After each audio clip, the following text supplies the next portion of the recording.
podcast of the African diaspora. I'm your anchor, Ochanda, daily bringing you the top stories from Africa and the Caribbean. Let's take a look at today's news on Thursday, September 28th, 2023. We go to Burkina Faso, where a coup attempt has been announced. The junta in Burkina Faso, which toppled a military regime to gain power, has announced that there was a coup attempt.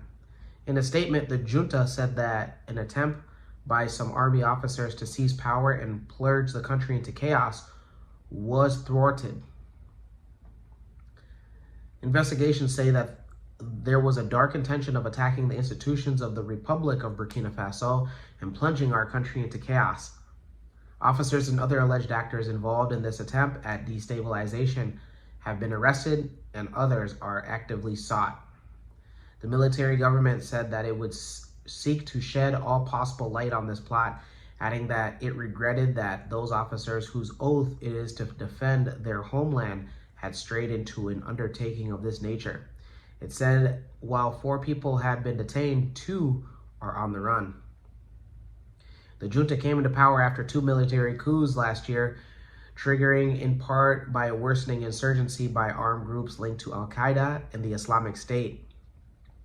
Currently, Captain Ibrahim Traoré, the junta leader and also the head of state of Burkina Faso, seized power back on September 30th, 2022, and the country's second coup in 8 months. From 2020 to date, there have been 7 coups across the continent of Africa. Those in Burkina Faso. Well, let us know your thoughts on the junta doing its best to thwart this and hopefully no other potential coups. Let's go to East Africa, where Uganda looks to Chinese investors. Uganda is in the closing stages with talks with Chinese bankers to help fund a contentious pipeline project after some Western partners withdrew. A multi-billion-dollar project is being led by a French energy company, which will construct oil fields in Uganda and transport the crude oil through a 1,445-kilometer pipeline to a port in Tanzania. At least 26 Ugandans have filed a lawsuit against the French oil firm, seeking compensation for alleged human rights abuses at the company's huge mega projects. 2 enormous projects, the East African crude oil pipeline and the Tilenga exploration, are at the center of this complaint before the Paris court. The government vowed to move thoroughly, and despite the resistance. The French company will have 62% ownership with the pipeline, and it will be the largest shareholder, while state-owned oil corporations from Tanzania and Uganda will each own 15%. Then the China National Offshore Oil Corporation will own 8%. The pipeline is part of a $10 billion plan to develop Lake Albert's oil fields in northwestern Uganda. A total of 6.5 billion barrels of crude oil believed to be beneath the lake of Lake Albert, which is 1.4 billion barrels are currently thought to be recoverable. Nearly 20 years after the reserves have been discovered, Uganda's first oil is anticipated to flow in 2025. Those in Uganda, let us know your thoughts on the country moving from Western partners to an Eastern partner.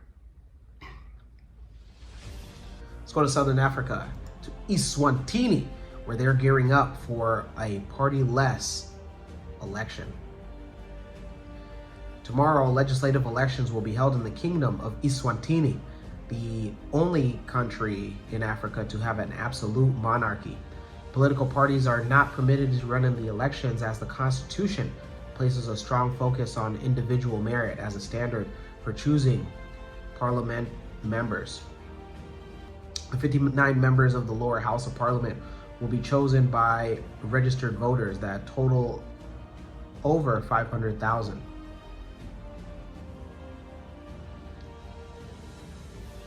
Political parties cannot directly participate in elections due to their ambiguous legal standing. Back in 1973, They were outlawed, but a constitution was adopted back in 2005, creating a space for freedom of association. The Electoral Commission said that polls will be open at 7 a.m. and conclude at 6 p.m. with results anticipated during the following weekend. The king of Eswatini, Mswati, is 55 years of age and has ruled the country for 37 years. He came into power back when he was 18 years old. The king is the one who appoints the prime minister and the cabinet and has the authority to dissolve the government and the legislative branch.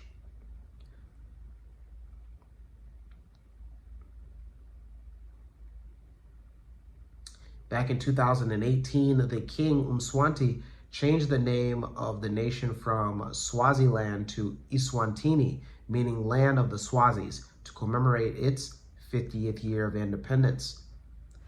Those in Eswatini, let us know your thoughts. Let us know if you will be among the voters, registered voters, and to cast your constitutional right. Let's stay in the Caribbean and go to St. Vincent and the Grenadines, where they are on the verge of opening a resort. St. Vincent and the Grenadines are preparing to welcome the newest resort in the Caribbean, the Sandals Resort. It will be officially opening on March 27th, 2024. The executive chairman stated on social media that after 2 decades in the making, Sandals Resorts is bringing its touch to the pristine beauty of St. Vincent and the Grenadines. St. Vincent and the Grenadines is now featured on the official Sandals website along with already established destinations. Sandals St. Vincent and the Grenadines is being constructed at Bucament Bay, and a job fair is currently being held from September 26th all the way to tomorrow, September 29th, with a possibility of recruiting a number of people, possibly up to 800. Those in St. Vincent and the Grenadines, let us know if you're excited about the upcoming hotel resort chain coming to your guys' island. If you are an individual that is maybe potentially going to look for a position at that resort. When we come back, we'll have today's African proverb of the day. Don't go anywhere. My name is Ochanda, but I go by MC Cadero. Who's ready to hear some hip hop?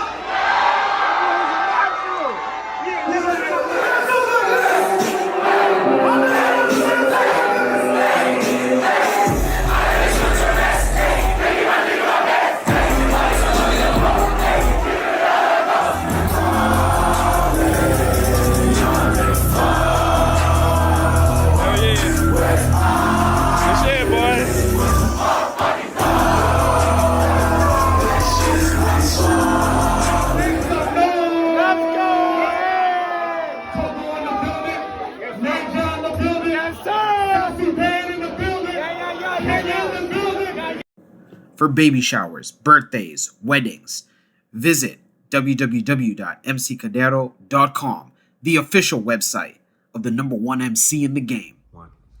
Welcome back. Let's take a look at today's African proverb of the day. And it comes to us from FIPA. Is it FIPA or FIPA? Let me know in the comments below. And it reads, one who bathes willingly with cold water doesn't feel the cold. Once again, one who bathes willingly with cold water doesn't feel the cold. A FIPA proverb. And Omar, have you taken a shower? Have you bathed today? Have you washed yourself with or without cold water? Have you done any of the sort? Or are you just watching me while you stink? And yesterday's clothes, so nasty. Come on. Matter of fact, after you go ahead and drop a like, go ahead and go take a shower. Please, scrub yourself very good. Let me know your interpretation of today's African proverb of the day, as well as your thoughts, views, questions, comments, and concerns on the top stories. Don't forget to hit that like button. Make it your best friend. For Kush News on Kush Convos TV, I'm Ochanda. We'll see you soon.